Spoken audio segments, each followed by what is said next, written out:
Students आए थे, तो मैं डीयू के स्टूडेंट्स को आपके माध्यम से खुशखबरी भी देना चाहता हूँ कि बहुत ही जल्द हर एक कॉलेज में आज के दिन पॉलिटिक्स को लोगों ने दिखावे का एक जरिया बना लिया है। देखिए, हमारा जो विधानसभा क्षेत्र है, वहाँ के हालात बहुत ही ज़्यादा खराब हैं। डीयू में भी चेंजेस लाने चाहिए। कोई यूनिफॉर्म प्रोसेस किसी भी चीज़ का डीयू में नहीं था। इवन मेरा खुद का जो एक्सपीरियंस था वो बहुत ही खराब था। इंटरेस्टिंग स्कूल लाइफ नहीं रही है मेरी। इसी तरह से धीरे धीरे मेरे स्टूडेंट पॉलिटिक्स की शुरुआत हुई है। ये स्टेटमेंट देता हूँ कि स्टूडेंट यूनियन इलेक्शंस में किसी पार्टी का रोल नहीं होना चाहिए। बहुत ही बड़ा इलेक्शन है। हम दूर दराज गांव के क्षेत्र से आने वाले लोग सोचते भी नहीं है कर देती है, लेकिन पार्टी के जो ऑफिशियल्स होते हैं, पार्टी ऑफिशियल्स हमेशा पार्टी ऑफिस से काम करते हैं। बहुत ही कंट्रोवर्शियल स्टेटमेंट मैं दे रहा हूँ।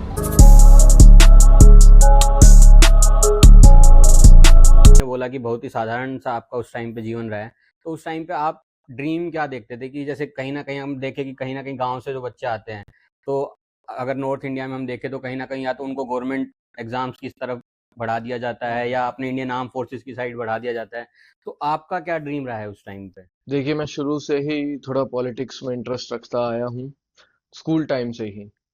तो तब से ही थोड़ी जागरूक वो इंटरेस्ट रहा है मन में, थोड़ी कहीं ना कहीं रही है कि भाई हाँ, पॉलिटिक्स जाके आगे जाके पॉलिटिक्स ज्वाइन करनी है, पॉलिटिकल करियर बनाना है, कुछ ना कुछ सोशल एक्टिविज्म को लेकर के मैं शुरू से थोड़ा सा रहा हूँ। तो वो आपके अंदर कहीं फैमिली से आपको वो इंस्पिरेशन मिली या किसी को आपने देखा तो आपको लगा कि यार ये चीज़ तो मैं भी कर सकता हूँ, या वो कहाँ से वो मोटिवेशन आपको कहीं ना कहीं आया? देखिए, चीजें जिस तरह से आपने देखा कि भाई आप अगर जानकारी प्राप्त करेंगे तो हमारा जो विधानसभा क्षेत्र है, वहाँ के हालात बहुत ही ज्यादा खराब है। वहाँ की पॉलिटिक्स बिल्कुल गिर चुकी है। तो उसी चीज को कहीं ना कहीं देखते हुए मन में आता था कि कभी ना कभी मौका मिलेगा तो हम इसमें सुधार करेंगे, अपने क्षेत्र में भी, अपने क्षेत्र की राजनीति में भी। कहीं ना कहीं मतलब वो अपनों के लिए बदलाव लाने के लिए। ठीक है। उसके बाद अगर हम देखें तो आपका दिल्ली यूनिवर्सिटी में आपने कहाँ एडमिशन लिया, कौन से कोर्स में, और वहाँ पे आपका कैसा जीवन था शुरू में? देखिए, 2019 में 12th पास आउट होने के बाद दिल्ली यूनिवर्सिटी में शहीद भगत सिंह कॉलेज में मैंने एडमिशन लिया। वहाँ इवनिंग बैच था मेरा। बीए प्रोग्राम मेरा कोर्स था, हिस्ट्री पॉल साइंस कॉम्बिनेशंस के साथ। तो जब दिल्ली आना हुआ तो वो ऐसा भी मौका था कि जब पहली बार ही घर से बाहर निकलना हुआ, एक्सपोजर का सामना किया। क्योंकि बताया आपको, स्कूल टाइम में कुछ ऐसा इंटरेस्टिंग रहा नहीं। घर से स्कूल, स्कूल से घर, सिर्फ यही रहा है। तो जब उस वक्त दिल्ली आए तो देखा कि भाई किस तरह से दिल्ली की थोड़ा हवा देखी, किस तरह की दिल्ली की हवा है जिसका सब सब लोग जिक्र करते हैं। फिर दिल्ली की हवा में फर्क है। तो बस भगत सिंह कॉलेज से ग्रेजुएशन की, फिर मैंने अपना यहाँ सीएलसी लॉ फैकल्टी का एंट्रेंस एग्जाम दिया, लॉ फैकल्टी में एडमिशन लिया। दूसरी इलेक्शन के चलते मैं अपनी लॉ पूरी नहीं कर पाया। अभी मैंने एमए बुद्धिस्ट का फर्स्ट फर्स्ट सेमेस्टर के एग्जाम्स दिए हैं। अभी एमए कर रहा हूँ बुद्धिस्ट डिपार्टमेंट से। आगे लॉ दोबारा कंटिन्यू करने का विचार है। तो जैसे आपने बोला कि आपने यहाँ अंडर ग्रेड भी डीयू से ही की है, तो उस टाइम पे भी आप कहीं ना कहीं स्टूडेंट पॉलिटिक्स से प्रेरित हुए होंगे, क्योंकि आपके ट्वेल्थ क्लास से ही वो माइंडसेट कहीं ना कहीं था कि यार मेरे को भी रिप्रेजेंट करना है, या मेरे को भी कहीं ना कहीं स्टूडेंट पॉलिटिक्स से बढ़ के वो चीज़ें आएंगी। तो वहां से आपको कहाँ से आपको ऐसा लगा कि यार मेरे को स्टूडेंट पॉलिटिक्स में भी घुसना है? देखिए, जब हमारा एडमिशन का समय था, 2019 में एडमिशन प्रोसेस ऑफलाइन होता था। तो यूनिवर्सिटी में अलग अलग कॉलेजेस में बहुत लंबी लंबी लाइनें लगती थी। इवन मेरा खुद का जो एक्सपीरियंस था वो बहुत ही खराब था। हम सुबह आए थे राजस्थान से। अब पहली बार दिल्ली देखा तो चीज़ें तो बहुत अनकंफर्टेबल रहती हैं, चीज़ें बहुत नई भी रहती हैं, समझने में टाइम लगा। अब जाके रात को अराउंड 7:30-8 बजे जाके हमें पता चला कि हाँ, रोल नंबर अलॉट हुआ है, फीस फीस के लिए हमारा पोर्टल खुल चुका है। तो बड़ी कंफ्यूजिंग थी, बहुत लंबी लाइनें थी वहाँ। हर एक स्टूडेंट को मन में बहुत से सवाल रहे थे स्टूडेंट्स के कि भाई अब कैसे होगा, क्या करना है, कौन गाइड करेगा। सब ये भी चाहते थे कि कोई इजी प्रोसेस भी सामने आए। खैर, डीयू ने अब थोड़ा प्रोसेस इजी कर दिया है, सब कुछ ऑनलाइन है आज के दिन। तो उस चीज से फायदा है। तो उसी वक्त जगह मन में कि भाई कुछ ना कुछ तो डीयू में भी चेंजेस लाने चाहिए, जिसके लिए हम पहल कर सकते हैं आगे आकर के। बिल्कुल, हाँ, मैं भी ये बात मानता हूँ कि 2020 में मैंने भी डीयू में एडमिशन लिया, तो ऐसा होता था कि जैसे इवनिंग कॉलेज और दिन के कॉलेज के एडमिशन्स में भी रात के 8-8 बज जाते थे कि आपका एडमिशन कंफर्म होने में। तो ये बात मैं बिल्कुल आपकी एग्री करता हूँ। उसके बाद फिर आपको कोई छात्र नेता देख के आपको लगा, या किसी आपके साथी दोस्त ने आपको कहीं न कहीं उस ओर कहा कि यार राहुल, हम इस ओर बढ़ते हैं, या कहाँ से फिर वो आपको किसको देख के या कहाँ आपने डिसाइड किया कि यार मैं यहाँ से शुरू करूँगा अपना कहीं न कहीं कार्य? मेन तो यही था कि जब लंबी लाइनें देखी और फिर जैसे एडमिशन लिया, उसके बाद भी चीजें सामने आई कि कोई यूनिफॉर्म प्रोसेस किसी भी चीज का डीयू में नहीं था। हर चीज के लिए बस तुक्का चल रहा है।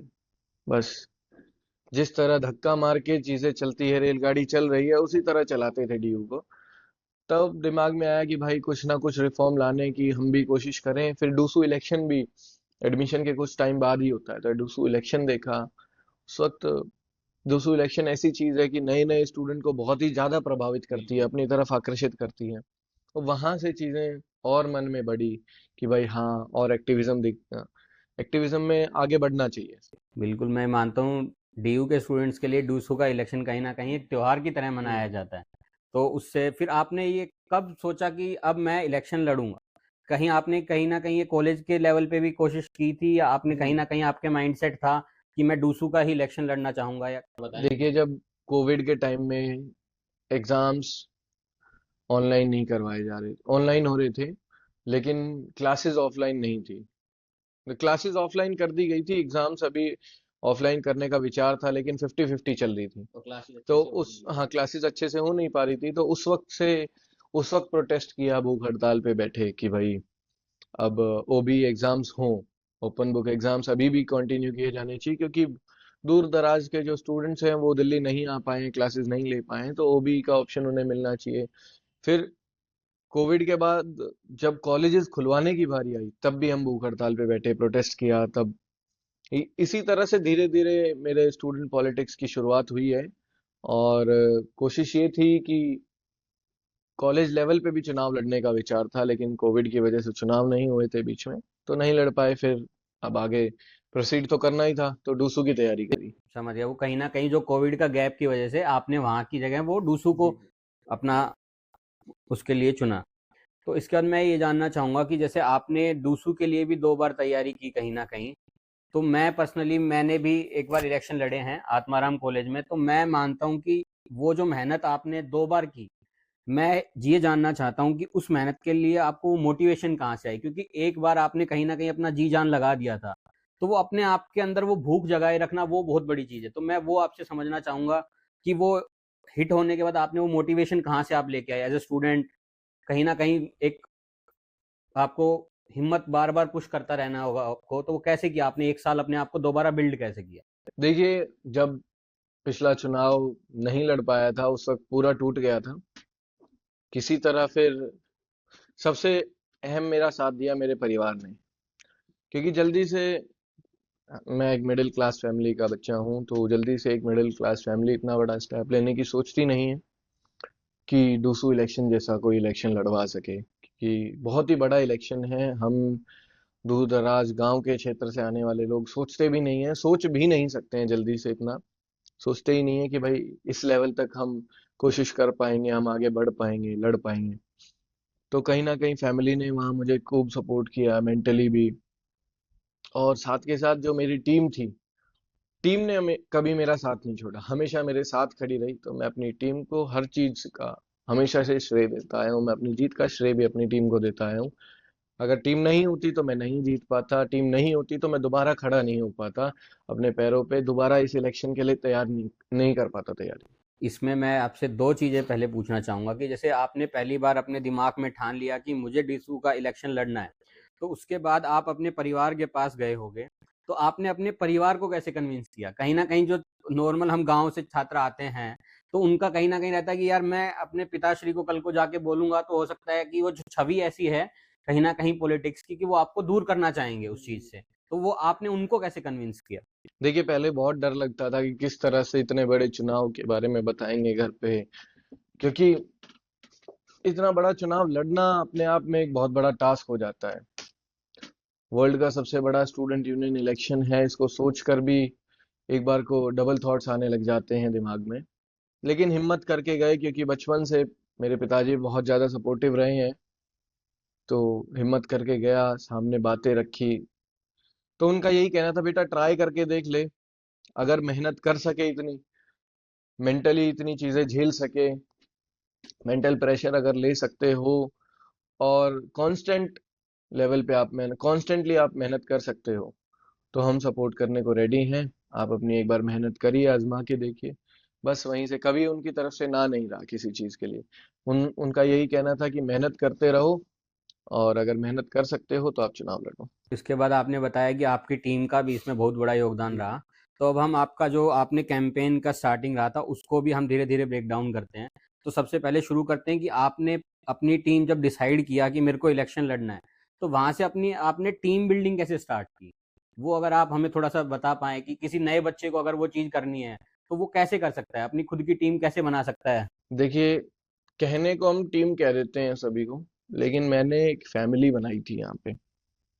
क्योंकि जब तक किसी आपके टीम मेंबर में, अगर हम उसको टीम कंसिडर करें, तो अपनत्व का भाव नहीं आएगा। जब तक आपके प्रति वो अपनापन नहीं आएगा, तब तक वो आपके लिए समर्पित नहीं हो सकता है, तब तक वो खुद की स्वार्थ को छोड़ करके आपको पुश नहीं कर सकता है। तो मेरा व्यवहार हमेशा से बिल्कुल सरल रहा है। व्यवहारिक तरीके से बैठना लोगों के साथ, उनके सुख दुख में उनके साथ रहना, हंसी मजाक करना, उनके साथ घूमना फिरना, खाना, उनके साथ रहना। बस इसी तरह से मैं लोगों के साथ जुड़ता चला गया, और वो परिवार कई हजार लोगों का बन गया। आपने देखा पिछले 70 साल के इतिहास में हाईएस्ट वोटिंग मेरे नाम पे पड़ी है एसडीयू में। तो हम ये कह सकते हैं कहीं ना कहीं मैदान में एक राहुल नहीं, आपकी वो टीम अगर 100 बंदों की थी तो मैदान में 100 राहुल चल रहे थे, तब वो चीजें निकल के आई हैं। ठीक है, उसके बाद मैं थोड़ा सा ये चीज भी जानना चाहूंगा कि जैसे अभी के टाइम में क्या हो गया कि सोशल मीडिया का रोल बहुत बढ़ गया है। तो आप मेरे को थोड़ा सा इस पे भी बता पाएं कि कितना ऑफलाइन कैंपेन पे आपने कैसे फोकस किया और कैसे आपने सोशल मीडिया की टीम, और इसमें हमें टीम मतलब आपकी, आपने कहीं ना कहीं एक सोशल मीडिया की टीम बना रखी होगी, एक आपको कॉलेज की स्ट्रेटजी के लिए आपने, तो ऐसे कुछ आपने भी कुछ ब्रेक डाउन कर रखा था। तो वो अगर थोड़ा सा गाइड कर पाए ताकि और स्टूडेंट्स या जो नए डूसू लड़ना चाहते हैं उनको थोड़ी गाइडेंस मिल पाए आपके थ्रू। देखिए, कुछ समय से डीयू का चलन बिल्कुल डूसू इलेक्शंस को लेकर के बिल्कुल चेंज हो गया है, परसेप्शन भी बिल्कुल चेंज हो गया है। जहां लोग ये सोचते हैं कि डूसू का इलेक्शन सोशल मीडिया का रह गया है, दिखावे का रह गया है। देखिए, मनी एंड मसल पावर का तो शुरू से था, लेकिन अब मनी एंड मसल पावर से वो शिफ्ट होता जा रहा है।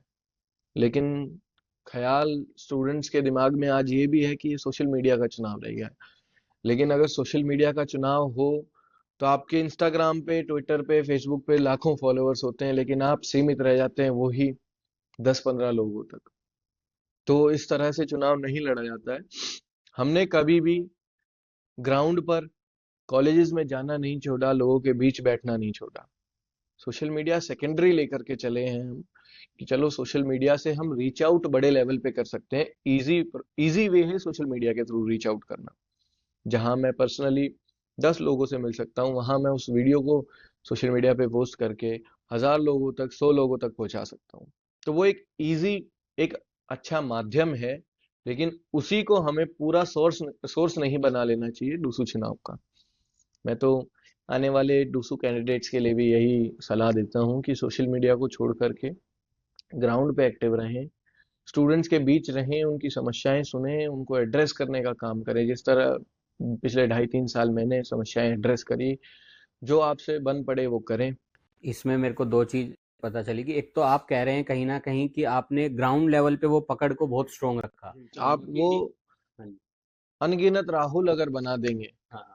आप अनगिनत निशांत अगर बना देंगे, तो आपके लिए सब चीजें इजी पड़ जाएंगी। तो वो कहीं ना कहीं मैं इससे ही जानना चाहूंगा कि अगर देखो आप कहीं ना कहीं आप कॉलेज से आए अपने से, लेकिन आपने कहीं ना कहीं वो अनगिनत राहुल 50 से 60 डीयू कॉलेजेस में कैसे बनाए। वो मैंने आपको बताया। देखिए, आप किसी के सुख दुख में साथ खड़े रहेंगे, या कभी, देखिए जरूरी नहीं है किसी के दुख में रहें या किसी के सुख में ही रहें। आप सफर में भी अगर आप साथ हैं, या उसके साथ हंस खेल के व्यवहार है आपका, तो भी आपका आचरण अच्छा हो जाता है, लोग आपसे जुड़ने लग जाते हैं। बस मेरा कुछ इसी तरह रहा है कि भाई, मैं हमेशा ही बाहर रहा हूँ। मैं एंजॉय करता था बाहर रहना। मैं इसको एज अ टास्क नहीं लेके चलता था कि भाई मेरा टास्क है डूसू लड़ना, मेरा टास्क है कि आज मुझे 500 स्टूडेंट से मिलना है, आज मेरा टास्क है 5 कॉलेज जाना है। मुझे रात को 1:30 बजे भी कोई कॉल करके ये कहता था कि चलो आज वहाँ बैठे हैं हम सभी, याद कर रहे हैं भाई आपको, तो मैं उठ के चला जाता था। तो इसी चीज से लोग प्रभावित होते गए, जुड़ते गए। इसी तरह फिर वो सैकड़ों राहुल बनते चले गए। इसी चीज़ से आपने ये भी बोला था कि कहीं न कहीं मैं बच्चों के साथ मिलता था, जुलता था, उनके दुःख जानता था। तो इससे मेरे को मेरी टीम ने बताया कि कहीं न कहीं आपने अपने इलेक्शन में अपना मैनिफेस्टो जो है, वो स्टूडेंट्स को बनाने का मौका दिया कि आप मेरा मैनिफेस्टो बनाओ, मैं आप लोगों के लिए काम करूँगा। तो वो आपके अंदर वो थॉट कहाँ से आया कि वो थोड़ा-सा हम जानना चाहेंगे? देखिए, पार्टी हमेशा एक मैनिफेस्टो रेडी कर देती है, लेकिन पार्टी के जो ऑफिशियल्स होते हैं, पार्टी ऑफिशियल्स हमेशा पार्टी ऑफिस से काम करते हैं। कभी ग्राउंड पे आकर के पार्टी ऑफिशियल्स नहीं देखते हैं। ये बहुत ही कंट्रोवर्शियल स्टेटमेंट मैं दे रहा हूँ, लेकिन ये है कि ये सच है।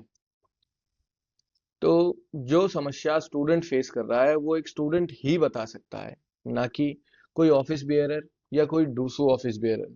किसी भी तरीके का ऑफिस बेयरर उस समस्या को नहीं बता सकता है, ना उसको एड्रेस कर सकता है। तो मैंने स्टूडेंट्स को मौका दिया। मैंने एक सजेशन बॉक्स रखा था अपने साथ में, जिसमें मैंने लगभग 25,000 सजेशंस मुझे मिले थे। तो मैक्सिमम उनमें से इंफ्रास्ट्रक्चरल इश्यूज, हॉस्टल की समस्या, और इसके अलावा पीने के पानी की समस्या, इलेक्ट्रिसिटी की समस्या, इन सब चीज़ों ये सब चीज़ें सामने आई। इसके अलावा मेंटल हेल्थ को लेकर बड़े सवाल उठते हैं डीयू में, कि मेंटल हेल्थ काउंसलिंग नहीं है, मेंटल हेल्थ उनकी डिस्टर्ब्ड है। इसके रिगार्डिंग भी उसमें बहुत से सजेशंस आए थे। तो मैं डीयू के स्टूडेंट्स को आपके माध्यम से एक खुशखबरी भी देना चाहता हूँ कि बहुत ही जल्द हर एक कॉलेज में एक परमानेंट मेंटल हेल्थ काउंसलर की अपॉइंटमेंट भी होने वाली है। वीसी सर से अभी मिलना हुआ था, तो वीसी साहब ने इस चीज़ को मंजूरी दे दी है। ये हमारे अहम 5 मुद्दों में से एक रहा है कि हर एक कॉलेज में एक मेंटल हेल्थ काउंसलर की अपॉइंटमेंट करवाई जाए। और एक बड़ी खुशखबरी डीयू के स्टूडेंट्स के लिए ये भी है कि 1,000 सीट का एक हॉस्टल भी बनाया जा रहा है नया। और इसी तरह से 2 और नए हॉस्टल फैसिलिटीज प्रपोज करी गई हैं। तो धीरे धीरे काम चल रहा है। मेरा मानना ये है कि पॉलिटिक्स छोड़ के आज के दिन स्टूडेंट्स के लिए ही काम किया जाए। इसके साथ मैं आपसे कहीं न कहीं ये भी जानना चाहूँगा, आपने कैंपेन पे ही हमारी बात चल रही थी, तो मुझे आप ये बताइए कि सुबह उठने से लेके आपका शाम तक कैंपेन के टाइम पे जो रूटीन रहता था, मैं कहीं न कहीं अपने साथियों को बताना चाहूँगा, देखने में हमें लगता है कि डूसू का कैंडिडेट बनना बहुत आसान है, लेकिन मैं बताता हूँ कि वो कम से कम उस समय में 3 से 4 महीने या पिछले 8 महीने में मेरे हिसाब से 18-18 घंटे उनको काम करना पड़ता है। बाकी अभी राहुल भाई बताएँगे डिटेल में कैसे उनका रूटीन होता था नॉर्मल। ना सोने का पता है, ना खाने का पता है। जो चुनाव इस तरह का है। आप सुबह निकलते हैं 8:30 बजे के आसपास, अपने आवास से निकलेंगे। आप आप एक शेड्यूल बना करके रखते हैं कि मुझे इस कॉलेज जाना है, क्योंकि वो एक शेड्यूल, एक प्रिपरेशन बहुत ज़्यादा ज़रूरी है जब पीक टाइम आ चुका रहता है डूसू का। वरना बिना शेड्यूल के तो कुछ भी पॉसिबल नहीं हो पाएगा, सब कुछ मैसअप हो जाएगा। आप उस शेड्यूल को फॉलो करते जाएंगे, अलग अलग कॉलेजेस में कैंपेन करने जाएंगे। फिर कॉलेजेस करके फिर आप मार्केट्स में, पीजीज में, फ्लैट्स पे, अलग अलग जगह कैंपेन करने जाएंगे। इसी बीच रात कब रात हो जाती है कुछ पता नहीं होता है। खाना खाया नहीं खाया, किसी के फ्लैट चले गए, किसी पीजी चले गए, वहीं किसी ने ऑफर कर दिया तो वहां खा लिया, किसी से मांग के खा लिया। अगर आप ये कर सकते हैं कि आप किसी से मांग के खा सकते हैं खाना, तो देखिए बहुत बहुत अच्छा है आपके व्यवहार में। क्योंकि दूसरों के बीच इस तरह का मौका नहीं मिलता है कि आप इत्मीनान से बैठ करके आप खाना भी खा सकें। रात को 1:30-2 बजे तक आप फ्री होते हैं थोड़ा बहुत, कि कुछ अब पर्सनल प्लानिंग आगे की और कर ली जाए। रात को 1:30-2 बजे आप प्लानिंग के लिए बैठेंगे, फिर 2 ढाई घंटा उसमें लग जाता है। फिर रात को कभी कभार ऐसा भी होता है सो भी नहीं पाते हैं। तो कभी कभी ऐसा, maximum most of the time आपको मौका मिलता है 3 साढ़े 3 घंटे ही सोने का। आपको भी और आपके साथ जो आपके बिल्कुल क्लोज जो कोर टीम मेंबर्स होते हैं, वो भी 3 4 घंटे से फालतू नहीं सो पाते हैं। तो वो 1 1.5 महीने का फेज इस तरह का होता है कि उसको आपको उसके लिए मेंटली प्रिपेयर्ड रहना पड़ता है बहुत पहले से ही।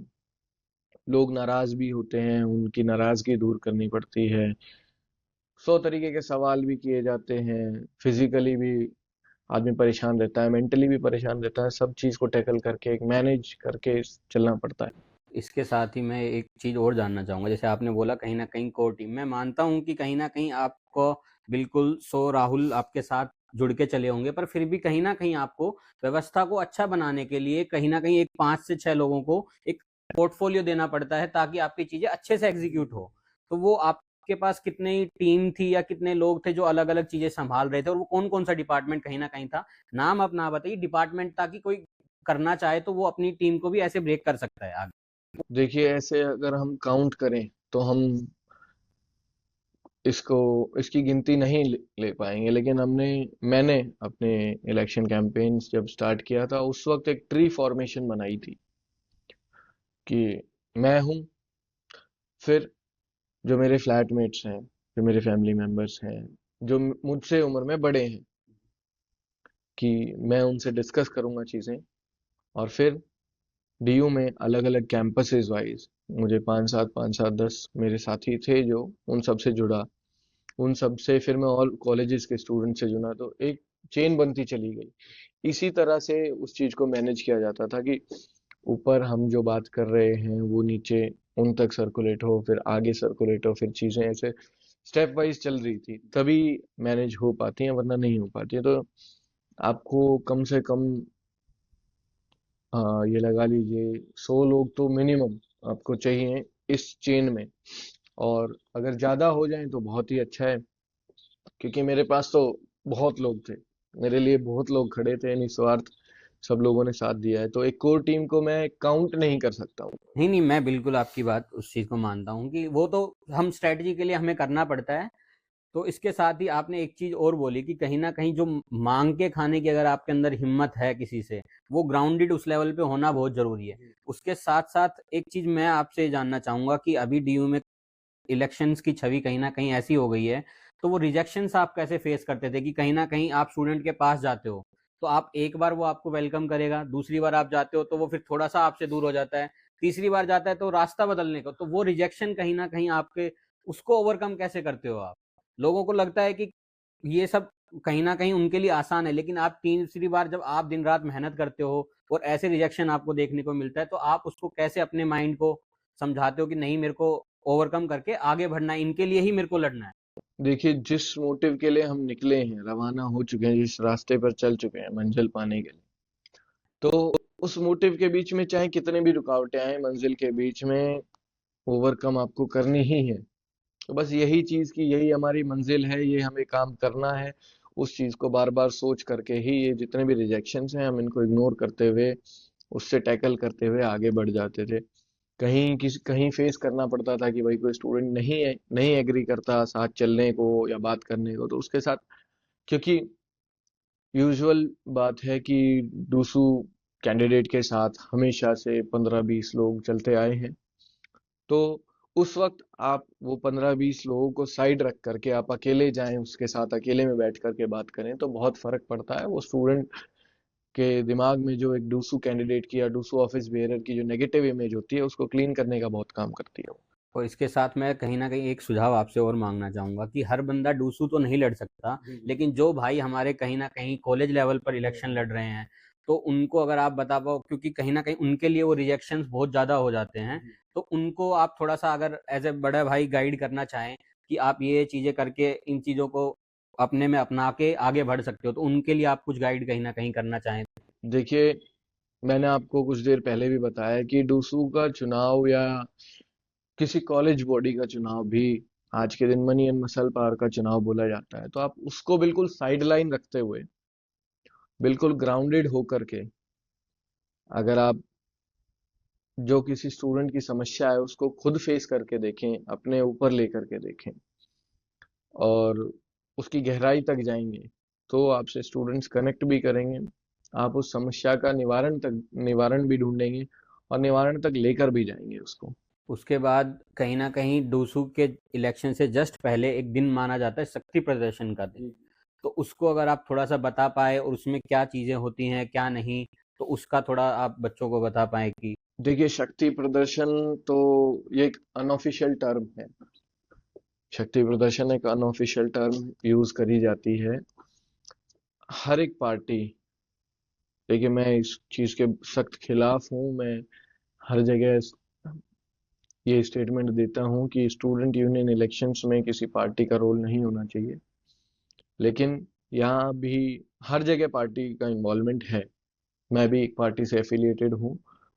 तो पार्टी प्रोटेस्ट ऑर्गेनाइज करती है कुछ अपने मैनिफेस्टो के जो मेन मुद्दे होते हैं उनको लेकर के, यूनिवर्सिटी के सामने अपनी बात रखने को बड़े प्रोटेस्ट ऑर्गेनाइज करती है। उस प्रोटेस्ट में जो स्टूडेंट्स की स्ट्रेंथ आती है उसी को लोग शक्ति प्रदर्शन कहते हैं। उस प्रोटेस्ट के लिए हम पूरा साल तैयारी करते हैं, पूरा जोर शोर से सभी स्टूडेंट्स तक अपना मैसेज पहुंचाते हैं कि भाई इन मुद्दों को लेकर के हम प्रोटेस्ट करने वाले हैं, तो आप हमसे जुड़िएगा। तो उसी चीज को एक अनऑफिशियल टर्म यूज करते हैं, शक्ति प्रदर्शन, उसी चीज के लिए हजारों की संख्या में स्टूडेंट्स ऑल ओवर यूनिवर्सिटी से इकट्ठे होते हैं उसमें, अपने मुद्दों को लेकर, अपनी मांगों को लेकर। तो उसका कहीं न कहीं रोल सीट डिसाइड करने में भी होता है या नहीं कहीं न कहीं, कि जो फाइनल सीट किसी भी कैंडिडेट को कोई भी पार्टी देती हो, चाहे वो कोई भी पार्टी हो, तो उसका उसमें कितना रोल होता है?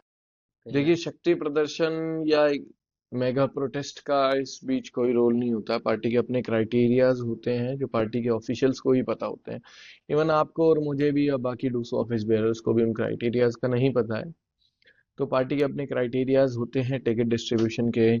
तो उन्हीं क्राइटेरियाज पे फोकस करते बस मैं भी वो कहीं न कहीं वही भ्रम तोड़ना चाह रहा था कि ये सिर्फ वो शक्ति प्रदर्शन नहीं होता है, वो काबिलियत देखी जाती है उस पर्टिकुलर कैंडिडेट हैं। की। लोकप्रियता देखी जाती है कैंडिडेट की, उसकी काबिलियत देखी जाती है, वो कितना स्टूडेंट्स के चीज़ों को समझ सकता है, किस तरह से वो एड्रेस कर सकता है। आप एक अच्छे वक्ता होने भी ज़रूरी हैं कि आप चीज़ों को एड्रेस कर सकें।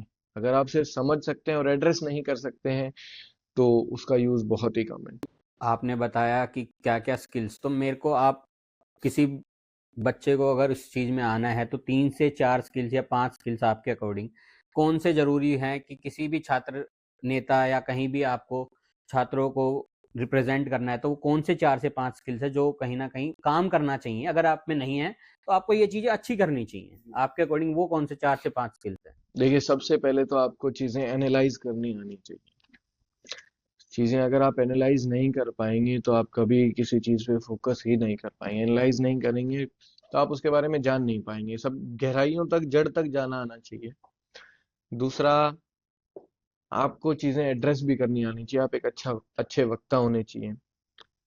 आपको, आप में खुद में कैपेबिलिटी होनी चाहिए किसी चीज़ के रिगार्डिंग रिसर्च करने की। किसी चीज़ के बारे में आपको कुछ जानना है, समय कम है, आप नई टीम को बोल सकते हैं, तो आपको खुद में भी कैपेबिलिटी होनी चाहिए रिसर्च करने की। सबसे बड़ा खेल है पेशेंस का, सबसे बड़ा। आप अपनी मेंटल हेल्थ को जितना स्ट्रांग रखेंगे, जितना आप मेंटली स्टेबल रह पाएंगे और जितना पेशेंस आप अपने आप में ला सकते हैं, वो चीज़ें आपके लिए बहुत कामयाब रहेंगी, बहुत साथ देंगे आपका। मैं आपसे ये भी जानना चाहूँगा, आपने मेंटल हेल्थ का पहले भी बोला कि मेंटल हेल्थ के लिए आप काम भी कर रहे हैं उस चीज़ को लेके। तो आपने उस समय में जो 9 महीने या 1 साल का जो समय रहा, आपने जहाँ लगातार मेहनत करते गए बिना थके, बिना हारे, तो वो आपने कहीं न कहीं वो प्रेशर, वो मेंटल प्रेशर को कहाँ कैसे हैंडल किया? कुछ आप कहीं न कहीं कुछ अपना पर्सनल स्पेस लेते थे या किस तरह से आपने उसको ओवरकम किया? देखिए, पर्सनल स्पेस की तो रिक्वायरमेंट हर एक इंसान को पड़ती है, लेकिन पॉलिटिक्स एक ऐसी चीज है जहां आपका खुद का कोई पर्सनल स्पेस नहीं होता है। आप खुद ही एक पब्लिक फिगर बन चुके रहते हैं, तो पर्सनल स्पेस आपको मिल नहीं पाता है। आपको उस पब्लिक के बीच में ही अपना पर्सनल स्पेस, उस पब्लिक के बीच में रह करके ही सब चीजें मैनेज करनी पड़ती हैं।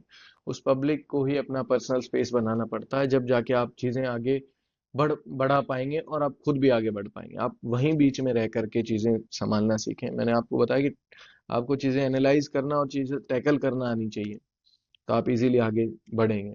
आपको प्लानिंग भी बहुत अच्छे से आनी चाहिए। आप प्लानिंग नहीं कर पाएंगे तो किसी तरह से कोई चीज पॉसिबल होगी ही नहीं किसी भी इलेक्शन में। तो अभी हमने आपका पूरा कैंपेन का ये चीज़ समझी। उसके बाद मैं ये जानना चाहूँगा कि ये सारी मेहनत के बाद जब वो आप विजयी होके आए, तो वो अगर कहीं आप कुछ शब्दों में अगर हमें, वैसे तो वो बहुत मुश्किल है, पर फिर भी अगर कुछ शब्दों में वो बयां कर पाए कि मेरे को जब वो पता चला कि हाँ राहुल झासला जीत गया है, तब आपका वो कैसा अंदर से क्या फीलिंग थी वो कहीं ना कहीं? देखिए उस चीज को तो बयां करना ही बड़ा मुश्किल है, क्योंकि सालों की मेहनत थी जो कामयाब हुई। इस लड़ाई का पहला कदम हमने आगे बढ़ाया, पहली सीढ़ी पे हम चढ़े हैं। आगे इसी तरह की और लड़ाइयाँ लड़नी है, तो यहाँ हम सेटिस्फेक्शन के लाइन से बहुत दूर हैं।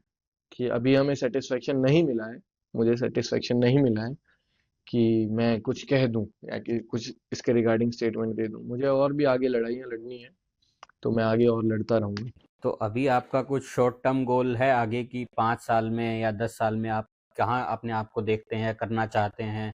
कुछ गोल आपने कहीं ना कहीं अपने बैक एंड में बना के रखा हो कि मेहनत करता रहूंगा पर मुझे कहीं ना कहीं यहाँ पहुँचना है? देखिए मेहनत तो करनी है ही, मेहनत तो करनी है ही, मेहनत करते भी रहेंगे। और यही है कि जब तक दिल्ली विश्वविद्यालय में रहेंगे, यूनिवर्सिटी के स्टूडेंट्स की लड़ाई लड़ते रहेंगे, उनकी आवाज़ बुलंद करते रहेंगे। साथ के साथ अपने क्षेत्र के लोगों की भी आवाज़ में बुलंद करने का काम करूंगा। अपने क्षेत्र के लोगों के लिए भी मैं, मुझे मौका मिलेगा तो मैं उनकी भी सेवा करने का काम करूंगा। इसमें मैं एक चीज़ और इस पे डालना चाहूँगा प्रकाश, कहीं न कहीं हम देखते हैं कि डॉक्टर बनने में 10 साल लगते हैं, हम वो चीज़ बार-बार बोलते रहते हैं। लेकिन समाज ये नहीं देखता कि एक कहीं न कहीं स्टूडेंट भी जो कहीं न कहीं पॉलिटिशियन बनना चाहता है, वो भी अपनी 8th-10th क्लास से, अगर हम आपका ही एग्ज़ाम्पल लें, तो वो आपने कहीं न कहीं ठाना होगा 2015-16 के आस-पास, और 10 साल आपको कहीं न कहीं आज हो गए हैं, लेकिन अभी 10 साल बाद आप कहीं न कहीं एक अपना जो आप अचीव करना चाहते हैं उसके आसपास पहुंचेंगे। तो आप उसके बाद भी आपको वो 20 साल लगातार मेहनत, अपने आप को बार बार पुश करते रहना, वो जज्बा, उसके ऊपर आप थोड़ा सा प्रकाश डालें कि ये कहीं ना कहीं एक करियर ही है। लोग इसको मानते नहीं है as a career, but politician भी एक करियर ही है ना, जहाँ जिसका सपना एक बच्चे ने 8th क्लास में 10th क्लास में देखा था। देखिए अगर आप पैशनेटली इसको करेंगे तो आप आगे भी बढ़ेंगे। अगर इसको आप सिर्फ एक नॉर्मल टास्क बना के करेंगे तो कहीं ना कहीं जाकर के आप सेटिस्फाई हो जाएंगे, आप रुक जाएंगे। तो मैं सिर्फ यही कहूंगा कि आप इसको एक टास्क बना करके ना, बल्कि एक लाइफस्टाइल बना करके, अपने जीवन का एक हिस्सा बना करके आप इसमें मेहनत करते रहेंगे, आगे बढ़ते रहेंगे, तो चीज़ें आसान रहेंगी। आप इसको एंजॉय जितना करेंगे उतना चीज़ें आपके लिए आसान रहेंगी, और उतना ही आप आगे बढ़ पाएंगे, उतना ही आप ज़्यादा लोगों से कनेक्ट कर पाएंगे। देखिए पॉलिटिक्स में सबसे अहम भूमिका निभाता है लोगों से कनेक्ट करना, लोगों को सुनना और लोगों तक विचार पहुंचाना। तो ये चीज जब तक आप कनेक्टिविटी नहीं, अगर आप सिंपल उसको एक टास्क के तौर पर के लेकर के चलेंगे कि मुझे हाँ एक सभा करनी है, जाके भाषण देना है, चार बात बोलनी है, तो वो सिर्फ लोग भी आपको आपके उस चीज से यूज टू हो जाएंगे और फॉर ग्रांटेड लेने लग जाएंगे। कहीं ना कहीं वो हाँ पैशन होना अपने जी, अंदर। आप में उसकी ललक होनी बहुत जरूरी है कि हाँ मैं सिर्फ दिखावा ही नहीं कर रहा। क्योंकि आज के दिन पॉलिटिक्स को लोगों ने दिखावे का एक जरिया बना लिया है। देखिए ये जो सच है, लेकिन आपको उसको, ये परसेप्शन तोड़ते हुए आगे बढ़ना पड़ेगा कि हम सिर्फ दिखावे के लिए नहीं कर रहे हैं, हम जेन्युइनली कुछ चाहते हैं और अपने विचार रखने आने चाहिए आपको। आप विचार रखेंगे, आप आगे बढ़ते चले जाएंगे। दिखावे से मेरे को कहीं ना कहीं एक चीज और मेरे दिमाग में आई कि अभी आज के समय में ये हो गया है कि कोई भी स्टूडेंट पॉलिटिक्स में घुसता है तो वो पहले दिन से ही वाइट शर्ट पहनना शुरू कर देता है। तो उसके पीछे कोई पर्टिकुलर रीजन है, या कहीं ना कहीं वो ऐसा सिंबल बन गया है?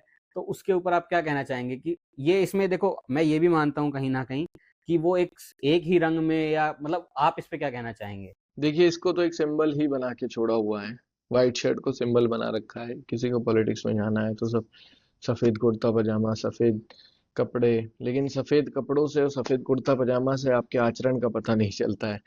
आपको आचरण से भी सफेद रहना पड़ेगा, बेदाग रहना पड़ेगा, तब जाकर के चीजें सही रहेंगी। बिल्कुल। तो इसके बाद मैं ये जानना चाहूँगा कि आपने इलेक्शन के टाइम पे और अभी, कहीं न कहीं इलेक्शन में आपने बताया कि कहीं न कहीं आप 18-18 घंटे मेहनत कर रहे थे। उस टाइम पे अपने परिवार को कहीं न कहीं बैलेंस करके चलना, खुद की लाइफ पर्सनल वहाँ पे बैलेंस करके चलना, साथ के साथ जो आपके साथी हैं वो कहीं कोई गुस्सा ना हो जाए, अपने क उसको वी कैन से कि एंगर को आपने बैलेंस करके रखना, वो सब कैसे कर पाए आप? मैं कहीं न कहीं वो एक आप कुछ we can say cheat sheet आप किसी को गाइड कर पाएं, तो वो आप बता पाएं कि देखिए, चीट शीट इस चीज की कुछ नहीं है, ये तो फ्लो के साथ खुद ही अपने हो आप को जाता आप है। इतना काम कैसे रख पाते थे पूरे उस दौर में? कई बार ऐसा भी हुआ होगा कि आपका मन कुछ चीजों पे, आप आपकी टीम से भी एग्री नहीं कर रहे होगे, या हो सकता है किसी और इंसान ने आपके साथ कुछ ऐसा बर्ताव किया हो जो आप चाह के भी रिएक्ट नहीं कर पाए, तो वो अपने आप को आप वहां पे इतना काम कैसे रख पाते थे? देखिए, मुझे मेरे एक बड़े भाई हैं, उन्होंने एक बहुत अच्छा फॉर्मूला दिया था कि राहुल, जब तू फ्रस्ट्रेट हो, अपना फोन फ्लाइट मोड पे डाल, दुनिया कुछ भी कर रही हो, आधे घंटे के लिए सब चीज छोड़ दे और बिल्कुल एकांत में जाके अकेला बैठ जा। चाहे तो अपनी गाड़ी में बैठ, चाहे तो अपने कमरे में बैठ, चाहे तो किसी पार्क में जाके बैठ जा। क्योंकि उस अगर फ्रस्ट्रेशन में आप कुछ बात किसी को कह दोगे, तो बात हमेशा याद रखी जाएगी, और उस फ्रस्ट्रेशन को आपको टैकल करना है। तो वो आधे घंटे के बीच जो फोन कॉल्स आए हैं या कोई काम रह गया है, वो काम दोबारा हो जाएगा, लेकिन फ्रस्ट्रेशन में आपने किसी से कुछ चीज खराब कर दी, किसी के लिए कुछ खराब कर दिया, किसी को कुछ गलत कह दिया, उस चीज को नहीं सुधारा जा सकता है। तो अपने आप को काम रखने के लिए मैंने बहुत बार किया है कि अपना फोन स्विच ऑफ किया और एकांत में जाके बैठ गया। आज के दिन भी अगर ऐसी सिचुएशन बन जाती है कि ज्यादा वर्कलोड हो जाता है, तो नहीं नहीं झेल पाते प्रेशर, तो घंटा भर, 1.5 घंटा भर, आधा घंटा अपना फोन ऑफ किया, कनेक्टिविटी बिल्कुल बंद हो जाती है। आज के दिन फोन के अलावा कनेक्टिविटी कुछ है ही नहीं। अब पूरी दुनिया से कनेक्शन अपना बंद करके एकांत अपना जा करके कहीं भी बैठ जाओ, चाहे अपने ऑफिस में बैठ जाओ, चाहे कहीं भी। तो इस चीज से आपको फिर से आप बिल्कुल शांत हो जाएंगे, आपका दिमाग काम हो जाएगा, और दोबारा डबल मोटिवेशन के साथ आप काम करेंगे आगे। उस वक्त आपको सोचने का मौका मिलेगा, अकेला बैठ के आप और इजीली और अच्छे तरीके से सोच पाएंगे। इसके साथ मैं ये भी जानना चाहूँगा कि जैसे आपका अभी कहीं न कहीं परिवार को समय देना भी बहुत मुश्किल हो गया होगा। आपके पास इतनी भारी रिस्पॉन्सिबिलिटी है, तो वो आप कैसे मैनेज कर पाते हो कि साथ के साथ अपनी फैमिली को भी वो टाइम देना आज के समय में बहुत ज़रूरी है? देखिए, घर जाना तो जल्दी से पॉसिबल नहीं हो पाता है, लेकिन ऐसा है कि घर बात तो रेगुलर होती रहे। वीडियो कॉल की फैसिलिटी एक बहुत अच्छी फैसिलिटी है, जिससे कि दूर बैठे लोग भी यहाँ अपने पास हम मान सकते हैं, देख सकते हैं। तो वीडियो कॉल के थ्रू घर बात हो जाती है, तो बस यही है। घर तो किसको प्यारा नहीं है, कौन नहीं जाना चाहता है, घर हर आदमी जाना चाहता है। लेकिन अब अगर आपने कोई एक लक्ष्य अपना लिया है, तो जब तक लक्ष्य की प्राप्ति ना हो, तब तक त्याग करना ही पड़ता है।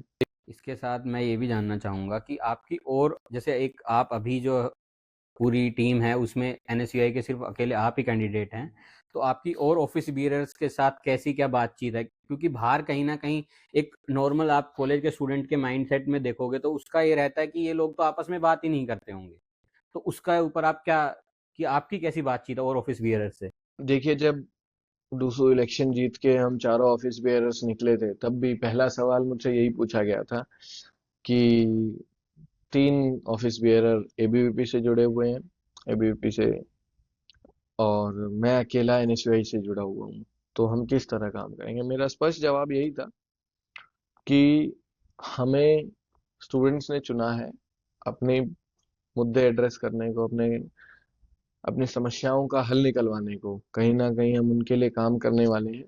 तो हम चारों का टारगेट एक ही है।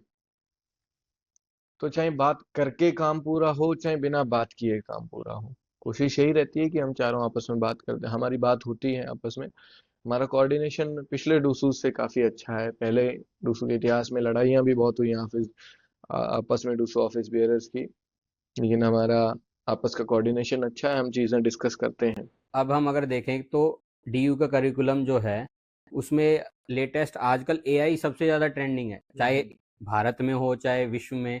तो डीयू में एआई को लेके स्टूडेंट्स को कैसे एआई रेडी किया जा रहा है? उनको सब्जेक्ट कोई ऐड ऑन किया जा रहा है, या उसके लिए क्या अभी डीयू का स्टैंड है? देखिए, डीयू वर्कशॉप्स तो करवाती है एआई को लेकर के, लेकिन उसकी इतनी अवेयरनेस है नहीं अभी दिल्ली यूनिवर्सिटी में।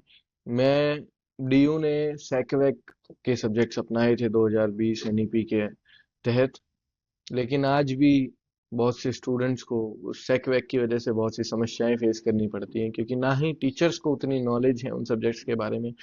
मैथमेटिक्स के टीचर को बोला जा रहा है कि आप कुछ और सब पढ़ाइए, मतलब कि प्रोफेशनलिज्म उसमें नहीं दिखता है। तो मैं तो डीयू से इतना ही रिक्वेस्ट करना चाहूंगा कि अगर ये एआई क्लासेस इंट्रोड्यूस करते हैं डीयू में, तो ना कि इसकी बजाय कि पुराने प्रोफेसर्स पे ये चीज थोपी जाए कि आप ही पढ़ाएं, बल्कि उसके लिए नई रिक्रूटमेंट्स करी जाएं। इसके साथ ही कहीं ना कहीं डीयू में टेक्निकल कोर्सेज नहीं है, हाँ। तो वो आप नहीं समझते कि कहीं ना कहीं अभी जो स्टूडेंट्स को एक ऐसा एआई का कोर्स कहीं ना कहीं वो मैंडेटरी या उनको लर्निंग के लिए ऑप्शनल कहीं ना कहीं दिया जाए, ताकि बच्चे इंडस्ट्री रेडी होते जाएं। सिर्फ क्योंकि अभी हम बच्चों के पास ऑप्शंस, या तो उनको गवर्नमेंट एग्जाम की ओर बढ़ना पड़ता है, तो उसके लिए भी कहीं ना कहीं बच्चों का भी ये स्टैंड होगा। तो आप इसके लिए क्या? देखिए, मैंडेटरी की जगह ऑप्शनल तो जरूर देना चाहिए, क्योंकि मैंडेटरी करना तो थोपने जैसा हो गया। और ना, चाहे पढ़ाई ले लीजिए, चाहे कुछ भी चीज ले लीजिए, चाहे स्पोर्ट्स ले लीजिए, चाहे कोई भी एक्स्ट्रा को करिकुलर एक्टिविटी ले लीजिए, किसी पे अगर थोपा जाएगा तो उसका रिजल्ट कभी अच्छा नहीं निकलेगा। तो ऑप्शनल रखा जाना चाहिए। थोपेंगे तो बच्चा प्रेशर में आएगा। और मुझे नहीं लगता है कि डीयू का एजुकेशनल इंफ्रा भी इतना अच्छा है कि ये थोप करके बच्चों को मेंटली, हम बच्चों को उस तरह से ये प्रिपेयर रख सकें, या बच्चों को उस तरह से टैकल कर पाए। क्योंकि आज के दिन भी डीयू के स्टूडेंट्स में डीयू का ही नहीं बल्कि ऑल इंडिया का, अब अगर आप स्टूडेंट में मेंटल हेल्थ का, डिप्रेशन और एनजाइटी का रिकॉर्ड्स वगैरह देखते हैं, तो हाई लेवल के बहुत ही हाई लेवल है। बहुत ही ज्यादा बच्चे डिप्रेशन और एनजाइटी के शिकार हैं। हाँ, वही कहीं ना कहीं मैं बस ये कहना चाह रहा था कि डीयू में कहीं ना कहीं टेक्निकल कोर्सेज को भी अब धीरे धीरे इंट्रोड्यूस कर देना चाहिए। तो उसके ऊपर ही कि जी, इसके साथ ही बस मैं एक चीज़ और आपसे पूछना चाह रहा था कि आप अपने छोटे भाई बहन को चाहते हैं फ्यूचर में कि कहीं ना कहीं वो इलेक्शंस में या स्टूडेंट को रिप्रेजेंट करने की ओर आगे बढ़े, तो उनको क्या चीज़ सीखने को मिलेगी और कौन सा पथ आप उनको कहीं ना कहीं क्या गाइडेंस देंगे कि अगर आपका छोटा भाई आपसे आके पूछे कि मेरे को भी स्टूडेंट इलेक्शन में जाना है, तो आप उनको कैसे गाइड करें? देखिए, सबसे पहले तो मैं उसको पेशेंस रखना सिखाऊंगा, कि आप पेशेंस रखें, चीज़ों को समझना सीखें, चीज़ों को एग्जीक्यूट करना सीखें, प्लानिंग सीखें। ये सब चीज़ें पहले तो इस चीज़ के बारे में सिखाना बहुत ज़रूरी है। कोई भी मेरा छोटा भाई बहन अगर स्टूडेंट पॉलिटिक्स में जाना चाहता है, तो ये 4-5 कुछ स्टेप्स हैं, इनके बारे में सीखे, एक अच्छा वक्ता बने। और अपनी जब बात आप आगे रख पाएंगे, थोड़ा आपको एक्सट्रोवर्ट भी होकर के रहना पड़ेगा। क्योंकि अगर आप इंट्रोवर्ट रहेंगे, आप अपनी बात एक्सप्रेस नहीं कर पाएंगे। और पॉलिटिक्स में जब तक आप अपनी बात एक्सप्रेस नहीं करेंगे, तब तक आपके लिए कोई स्कोप नहीं है। क्योंकि आप दूसरों की आवाज़ बनने आगे बढ़ना चाहते हैं। अगर आप खुद की ही आवाज़ आगे नहीं पहुंचा पाएंगे, तो आप दूसरों की किस तरह से पहुंचाएंगे। इन सब चीज़ों का बहुत ध्यान रखें, और इन चीज़ों से ही शुरुआत करें। इसके बाद मैं आखिरी आपसे एक सवाल पूछना चाहूँगा। तो इसके साथ ही मेरे को मालूम चला कि अभी आप छात्र स्वराज यात्रा के ऊपर भी काम कर रहे हैं, तो इसको आप हमें थोड़ा बता पाएँ कि आप इसको कैसे एग्जीक्यूट कर रहे हैं और ये क्या है? अगर इसको आप हमें बताएंगे तो थोड़ा ज़्यादा अच्छा। छात्र स्वराज यात्रा मैं अभी शुरू करने वाला हूँ, जिसमें कि हमारी अहम मांग है छात्र संघ चुनाव बहाली को लेकर के। केंद्र सरकार ने बहुत से राज्य और केंद्र विश्वविद्यालयों में छात्र संघ चुनावों पर रोक लगा दी है। और मेरा मानना ये है कि यूनिवर्सिटी की आत्मा होती है छात्र संघ। तो यूनिवर्सिटी की आत्मा को ही मारने का केंद्र सरकार ने काम किया है। तो मैं यूनिवर्सिटी टू यूनिवर्सिटी, मेरे बहुत से साथी हैं, आज मेरे पास एक प्लेटफॉर्म है जिसके थ्रू मैं ऑल इंडिया अपने यूनिवर्सिटी से कनेक्टेड हूँ। तो बहुत से साथी हैं, जहाँ बहुत सी यूनिवर्सिटीज़ हैं जहाँ चुनाव नहीं होते हैं, तो मैं उन यूनिवर्सिटीज़ में सभी मैं मतलब मेरा पर्सनल ये मानना है, और ये आज के समय की मांग भी है कि यूनिवर्सिटीज में चुनाव हो, स्टूडेंट यूनियन इलेक्शंस हो। तो स्टूडेंट यूनियन इलेक्शन की बहाली को लेकर के पूरे भारत में हम एक क्रांति लाना चाहते हैं। सभी को एक एक साथ इकट्ठा करना चाहते हैं, कि सभी लोग अलग अलग होकर के तो आज अपनी मांग रखते हैं छात्र संघ चुनाव बहाली को लेकर के, लेकिन कभी इकट्ठा होकर के नहीं आएंगे।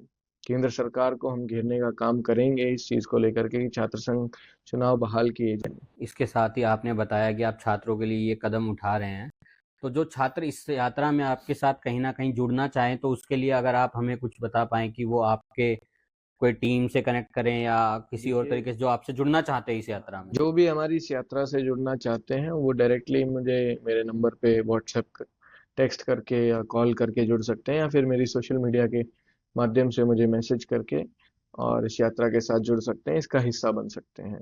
और हम इसमें एक पिटीशन भी साइन करवाने वाले हैं आप सभी के थ्रू, तो आप उस पिटीशन को साइन करके भी अपना योगदान उसमें दे सकते हैं।